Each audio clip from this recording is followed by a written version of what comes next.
Hello and welcome to a special edition of Shoot the Defence. I'm your host, Stel, and boy, do we have a show for you tonight. Now, as you're probably aware, Manchester United and Liverpool is undoubtedly the biggest rivalry in English football history. United hold 20 league titles to Liverpool's 18, while the Merseymen, well, they have 5 European Cups United. But we're not going to talk about that right now. This Sunday is the most successful and biggest, I said it, the biggest teams in England. They're colliding at Old Trafford, and to discuss the encounter are two special guests: Manchester United supporter and co-host of the Gordon Hill Show, Nipun, and co-owner of Top of the Cop, Roy Thomas. Gents, great to have you both on the show. Thanks for having me, mate. Thanks for having me. Really appreciate it. Absolute pleasure having you both on, gents. Now, gents, the title race is hotting up, and we're not even halfway through January. Now, a win for United will move them within 2 points of Liverpool, but a victory for Klopp's men will stretch the gap between the 2 to 8 points. Now, Nipun, United are in top form at the moment, mate. 6 games unbeaten in the league, 11 in total. If there's ever a perfect time to play Liverpool, it'd be now, wouldn't it?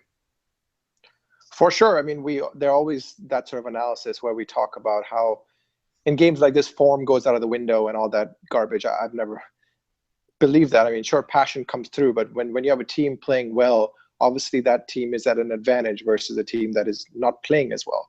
Right now, United are playing in a way that's very that suits the main players in the team. I think at the start of the season, we had a situation where Mourinho was trying to fit a system around players that he shouldn't have fit a system around. Fellaini, for one. Now we have Pogba playing as a crucial component of that system. He's feeding Ibrahimovic. We've got the likes of Martial and Mkhitaryan coming into the mix, who were struggling at the start of the season. We have Herrera playing a role that he wasn't at the start of the season, where he's being able to play the destroyer role as well as starting counterattacks. We have Michael Carrick, who's just a genius footballer, and we have a sturdy defense. So I think at this moment, United are in very good form. Excellent. There's 9 wins on the bounce in all competitions.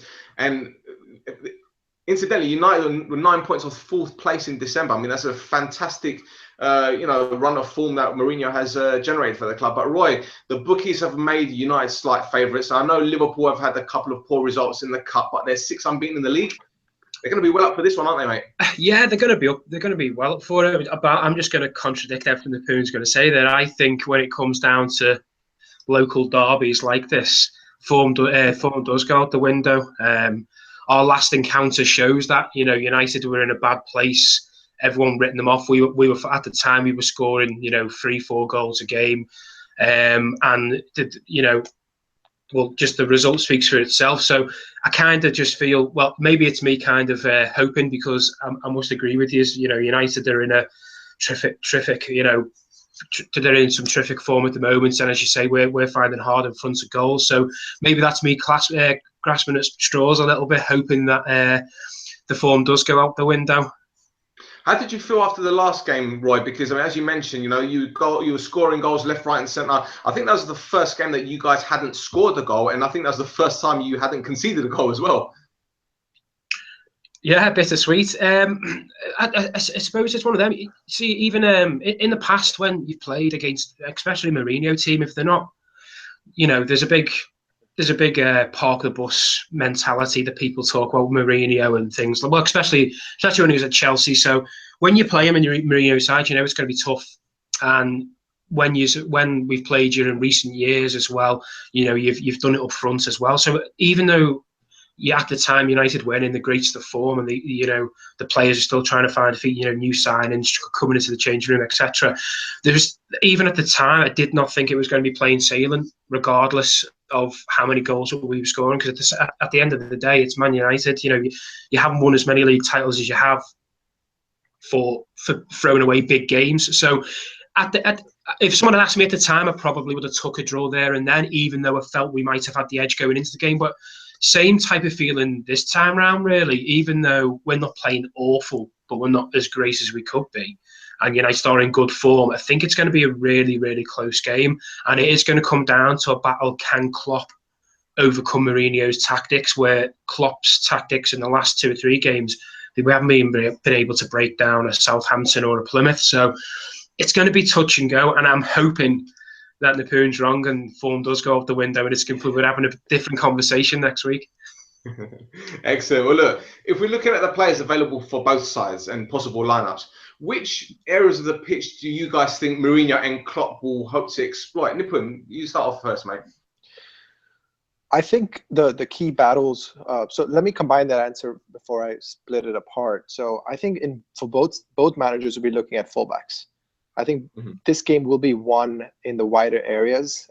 I think in midfield, the game will largely be nullified. Both teams will probably play three in the midfield, three central midfielders. Both will probably set up in a modified 4-3-3. So I think the game will be won by the likes of Milner, by the likes of Valencia. Whoever plays at left back, which is a big question for Man United, who is going to start at left back? Arguably, it'll be Daley Blind. But if it's Daley Blind, you can have, Lallana or whoever it is playing across that line. Coutinho's back in form, having a field day with him.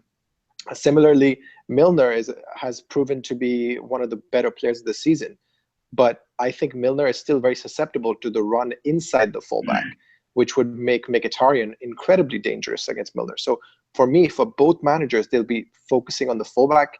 And of course, the advantage United has, which they did not exploit in the game at Anfield, are set pieces. The height on set pieces, and we know whether it's Karius or Mignolet, both of them have issues with set pieces, as does Klopp's ridiculous.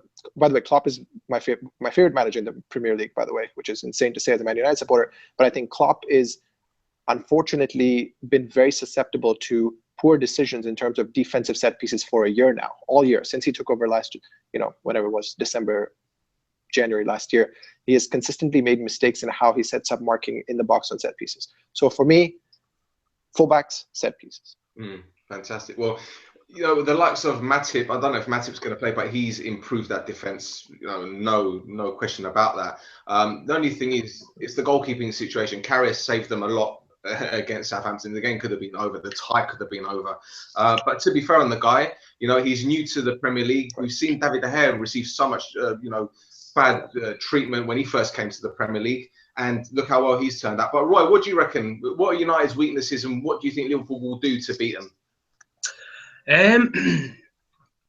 Weaknesses is kind of a hard one to put your finger on, because obviously it's never just one person's fault when you have a bad game. Obviously, if we had been talking a few months ago, we would have been talking about the likes of Pogba's not playing as well as he can. But the fact that he's coming to form and he's getting that connection now with Ibra as well, it's going to be hard to just. I think breaking you down is going to be hard. If you play Carrick, I know he hasn't been getting much game time, but if you play Carrick, I think it's going to be even harder for us to get at your defence, because he sits in front of the back four and just does such an amazing role considering his age. He does he's got such a vital part in that midfield.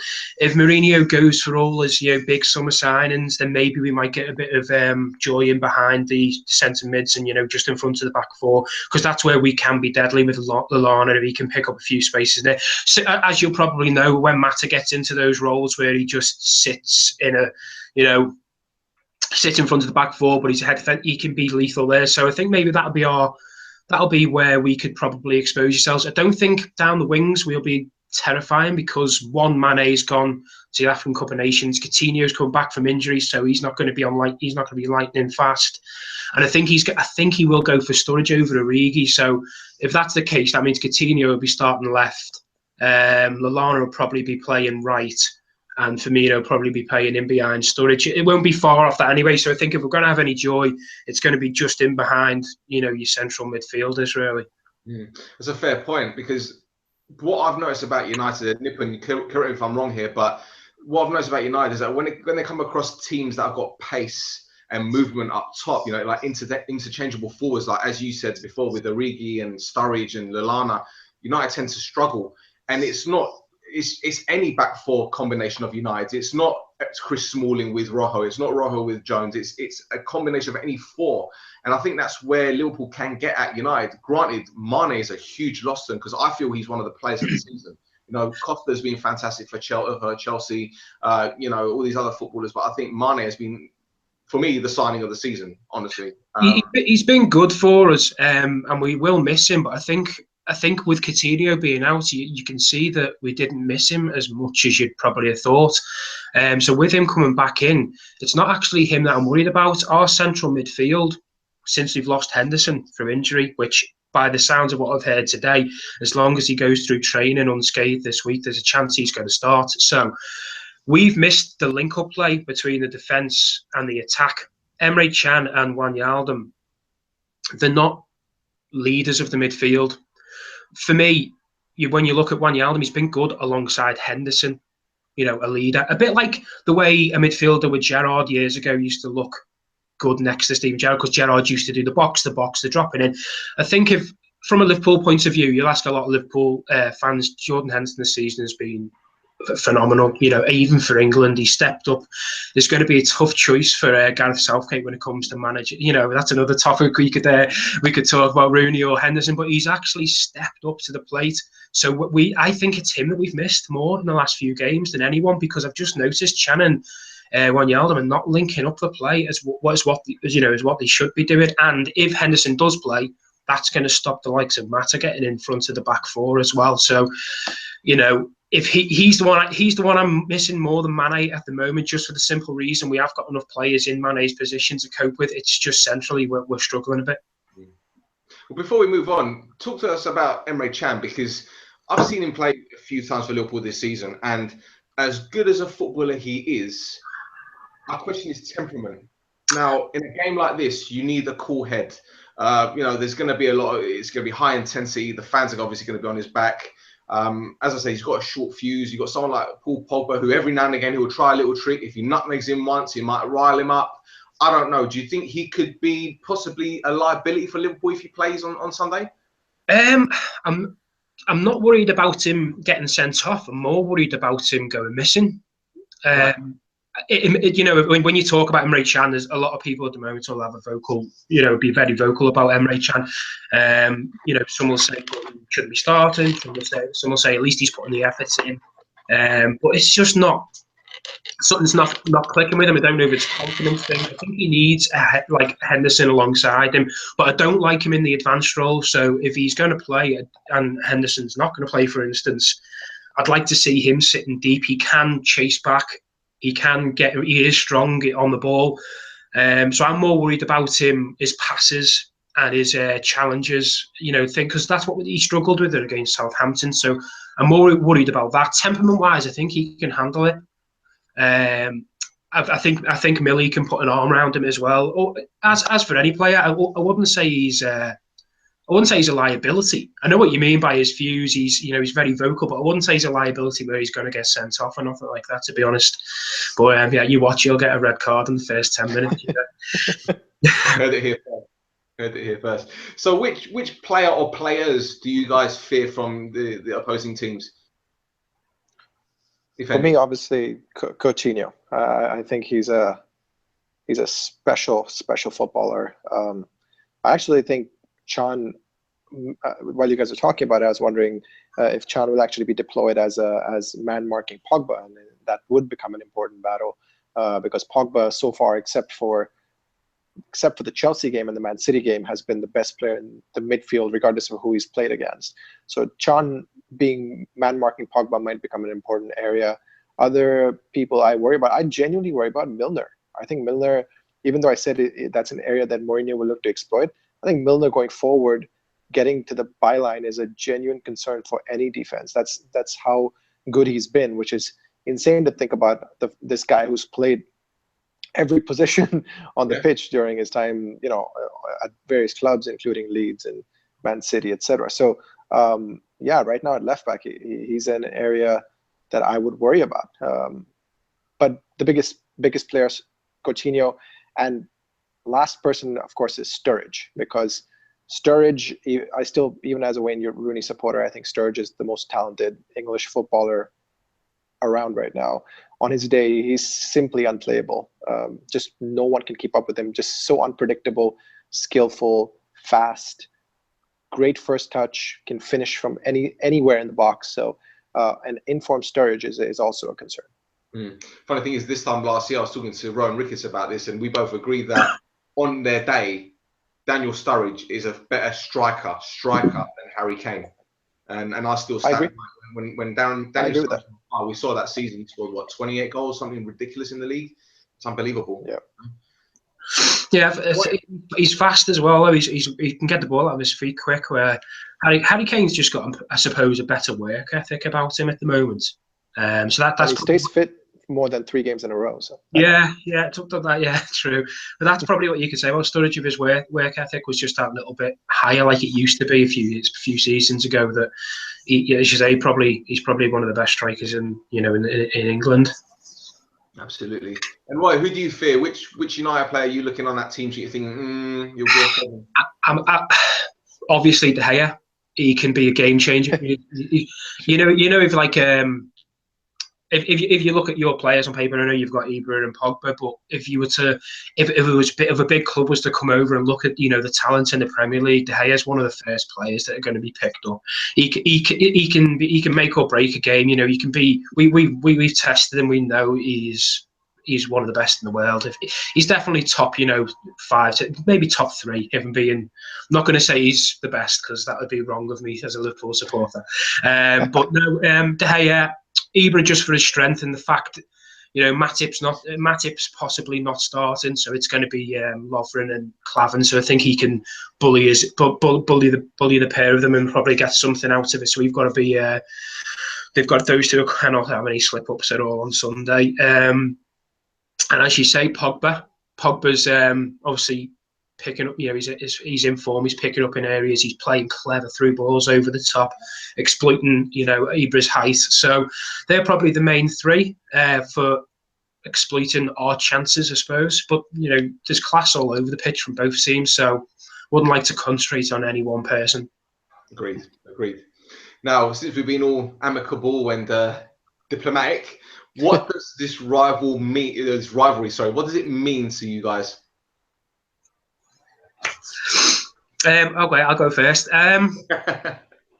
He's biting his tongue. I'm not trying to. It's not. When I was younger, I suppose hatred was there. It's more, as you just say, it's just that rivalry of you don't want to lose to your rivals. It's as simple as that. Losing to Man United. It's not a case of 90 minutes is up, let's forget about it. There's people, friends, family, and well, not family, thank God, but there's a few friends that are Man United fans that if you lose, you get a bit of ribbon via text and stuff. But I think it boils down to, if you think, we're the 2 most successful clubs in the Premier League. So when you got more league titles than us, it hurt. When we always say we've got 5 Champions League titles, I'm gathering it hurt yourselves. So even though there's a big rivalry between Everton, the difference is with Everton, after 90 minutes, my mate sitting next to me is my best mate again. With Man United, because they're the ones who were taking our titles away from us in the early 90s. There's just that bit of, I suppose it is being a bit bitter, but in the sense of, I don't know, there is respect there as well, So, like when you look at the other clubs like the Chelseas and even Man City, they a lot of people can say they've had success recently, and obviously, but they haven't earned it like Liverpool or Man United. So there's a bit of respect between us, but there is a lot of hatred as well, I suppose. Absolutely. Nipun, what does it mean to you, mate? Yeah, it's an interesting thing being someone that's never been to England and being an avid supporter of Man United, because people often ask me, can you really hate Liverpool if you've never actually indulged in that rivalry in the way that you guys have? And it's actually a really good question. I think a lot of people here pretend to hate teams just because they're supposed to hate them, right? So I started watching football in the late 90s, early 2000s, much like many Manchester United supporters, right? And my first rivalry was with Arsenal fans, because Man United Arsenal were going at it at that time. Roy Keane, Patrick Vieira, that era, right? And it was only through learning about the history of the club that I started understanding how much hatred there was between Manchester United and Liverpool. However, I'm not one of those supporters that pretends to hate Liverpool. Of course, I root against them because I root against most teams, but I record a weekly podcast with a friend of mine who is a Liverpool supporter. That's kind of the gist of our podcast. I have massive respect for Liverpool. I think there's so many commonalities between these 2 great institutions in terms of history, in terms of the sorrow both clubs have faced with the Hillsborough tragedy and Munich, and I will always want Man United to beat Liverpool. But let me put it this way: when Liverpool was up against Man City for the title, I was rooting for Liverpool. I think I'm probably the only supporter in the world that was rooting for Liverpool. And I don't think I'll be invited back on the podcast, will I? But I think it's one of those things. Like, I think a lot of American supporters pretend to hate teams because they're supposed to hate them, as opposed to any real reason for hating them. So I think I have a slightly different perspective on this rivalry than a lot of regular Man United supporters do. Well, you mentioned that because I remember that there was a little bit of a ruckus between New York City fans and New York Red Bull fans, and there's been no history whatsoever between the two. They just have to be the same city because they think, well, it's hooliganism, it's football teams. Exactly. Let's just fight for the sake of it. Exactly. There's this desire for this strange authenticity, which some supporters here believe is hooliganism, which it isn't, right? I mean, unless you belong to a Millwall supporter group, or I don't know, like some ultra supporter group in Italy, you don't have to be getting in fights to support your team. And I think that's a very archaic way of consuming football, and I personally don't have time for it. Absolutely. Now, speaking of rivalries, has the rivalry between the fans calmed down a little, or is it as intense as ever? Because social media get involved, the broadcasting companies, they hype up as much as you can. Next thing you know, you're arguing with someone in Indonesia about Liverpool United. Yeah, I think it has settled down a bit, and I think that might just be literally to the fact that both clubs haven't been that successful in recent years. Since Ferguson's left, United have, I know, well, they haven't been, terribly, they're not fighting relegation, but because not challenging on all fronts. They've been dreadful. Just say it. Dreadful. They've both been absolutely shocking. Because the silverware hasn't been flooding through the doors, right. And like, say for instance, United won 2 cups and Liverpool won one season and things like that. It was like, they got that one cup that we should have got. It's not been like that recently. So I think both teams maybe. They fell off the perch a little tiny bit because the likes of Man City and Chelsea and obviously Tottenham are a young team that are coming through now. So I think it's a type of reality where we're kind of thinking to ourselves, we're good teams. We can only improve, but we might not be the best in the country at this moment. So maybe there's the rivalry will still be there, but maybe that's just took the edge off it a bit. I think just to add to that, I think it's more a case of the two teams haven't been in competition with each other at the same time. So like when United was, except for that one season where Torres and Gerrard, when Torres was playing ahead of Gerrard, when Benitez had just taken over, except for that season, United and Liverpool have not competed for the title against each other. I think as soon as that happens, some of that ritual will come back. If you remember last season in the quarterfinal of the Europa Cup, there was that the banners from some Manchester United supporters about the Hillsborough tragedy that were of very poor taste. I think as soon as these rivalries have some meaning to them in terms of some stakes, I think some of the passion, which of course can often go overboard, comes back into the mix. But as we're discussing, it just hasn't been the case for really a while now. We might have the League Cup to test that theory. Right, so the final. Well, let's see if you guys can reverse the thing right there. Yeah, 1-0, right? That's the deficit right now. Yeah, so we're at home. There's everything to play for. So yeah, I don't know how it was just 1-0. I mean, let's be honest. No. Southampton, as Southampton reserves, you guys deserve to be 6-7-0 down. Yeah, it was. It could have been 3 or 4. I wouldn't say 6 or 7. Brilliant. Well, gents, what are your happiest and worst memories of United Liverpool games? I can think of a lot of good and bad ones, to be fair, as a United fan. Yeah, there's a lot. I'll get my worst out of the way so I end on something happy. But cup final at Cantona, that's probably one of my first heartbreaking moments when I was a kid. Watching Cantona sink us in the last few minutes. Yeah, we'll forget about that. But favourite games, I suppose, the two that spring to mind are when we beat Man United at Old Trafford 4-1. So when Torres just gave Vidic the run around, Gerrard kissing the camera, things like that. That game sticks out. And obviously, Desaigner's lob at the end when the keeper was in no man's land. That stands out because it was Old Trafford. Not many people, sunk United at Old Trafford in them days. So to do that was quite special. And then probably the 3-1 at Anfield when Coyce scored the hat-trick. Suarez was jinking inside the box, just giving everybody a torrid time. So they're probably me favourite 2 games, from a Liverpool point of view. Niven? Worst. I'll start with the worst. Has to be that game where it was Moyes' penultimate game, I think, in charge, where Liverpool won 4-0. I think it was the one that Sturridge dived and got Vidic sent off, but by that point, United were already 3-0 down. I was watching it in a bar in Cincinnati, town here in the Midwest, in a bar full of Liverpool supporters. I was the only Man United supporter there, watching my team get absolutely rollicked. It was one of my worst memories as a Man United supporter. One of my best memories as a Man United supporter, on the other hand, was 2006-2007 season, when United goes a man down at Anfield, 0-0, 91st minute, corner, drops to John O'Shea, puts it in the net, United wins 1-0.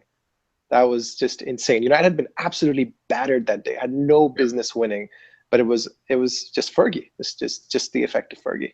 Yeah. I think that's when Gary Neville said that John O'Shea lived his dream, didn't he? Score in front of the Kop in the 90th minute. Right, that's right. Yeah.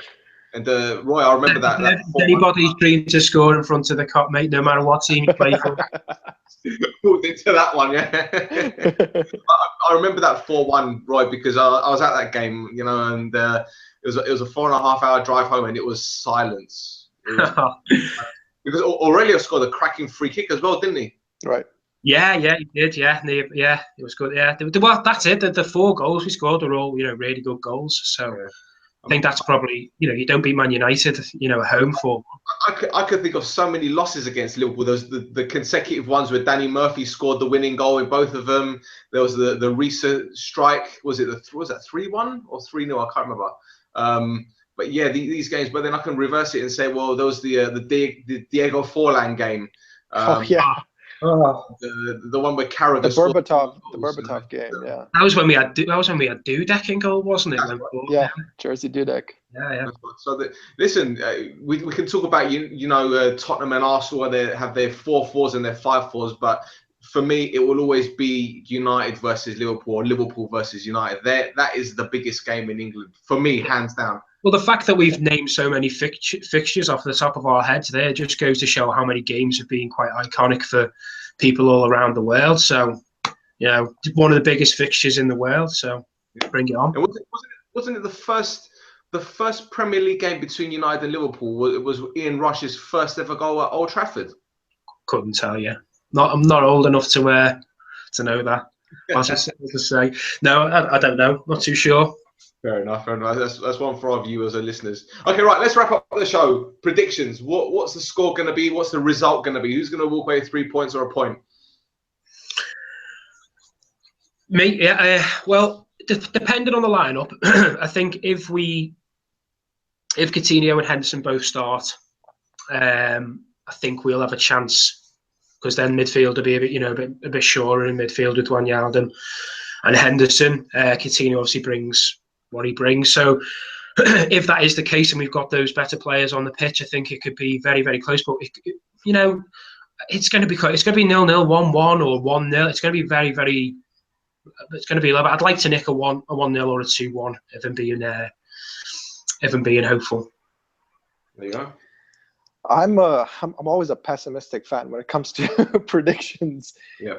And while I was talking about how well Pogba has played, the fact is, as of right now, all of his performances have come against inferior opposition. In his 2 important games this season, which were Man City and Chelsea, he was not very good. So with that lens, I'm going to go with a 2-2. Unless Pogba has a very good game. If Pogba controls the midfield, I think United can win. If Pogba doesn't turn up, which is understandable. Again, he's only 23. It will be a 1-1 or 2-2 draw. Brilliant, fantastic. Well, gents, it's been an absolute pleasure having you both on the show. Really appreciate your time. Nipun, tell us or tell our listeners your Twitter handle. They can get in contact with you. Sure. Yeah, my Twitter handle is Nipun Chopra 7. So it's NIPUNCHOPRA 7. And Thanks for having me on. It was a genuine pleasure. Thank you very much. Appreciate it. And the 2 shows that you're on? So the ULF podcast, that's the one that I'd started with my friend who was a Liverpool supporter. And also I do the show with Manchester United legend, FA Cup winner Gordon Hill, which is on Sundays. It's a live show, much like yours. We record on Google Hangout. And that's this Sunday. It'll be at 2:30 p.m. Eastern time, so 7:30 p.m. Across the pond. Excellent. Brilliant. Top stuff. Roy? Yeah, at TOTK96 is our Twitter handle. We stepped it up a bit with all the articles, and obviously we've recently started. Well, we always have done work with EA Sports, you know, regarding the articles and the match previews and stuff. We've started to pick that up with a few other things. There's just one thing I did actually want to mention. I don't know if anybody's noticed the video that's been viral last week with Steven Gerrard going to a young girl's house called Charlie. She's got a rare form of brain cancer. Right. We tweeted it out. It went viral. You know, the Echo, Lad Bible, all the big accounts, loads of celebrities were retweeting it from top of the cop. Basically, just a GoFund page on our homepage. It's our pinned tweet. And there's an article on our website. It's called Charlie's Fund. If anybody wants to give that a look over and read the story, by all means, that'd be great. Fantastic. We'll give that a retweet for you. Great stuff. Thank you. Brilliant. Well, gents, again, thank you ever so much for your time. It's been absolutely wonderful. And hopefully we can have you back on the show at some point. Maybe together, maybe separate. I don't know. But it's been great. Thank you very much. And thank you guys for watching. Until the next time, take care.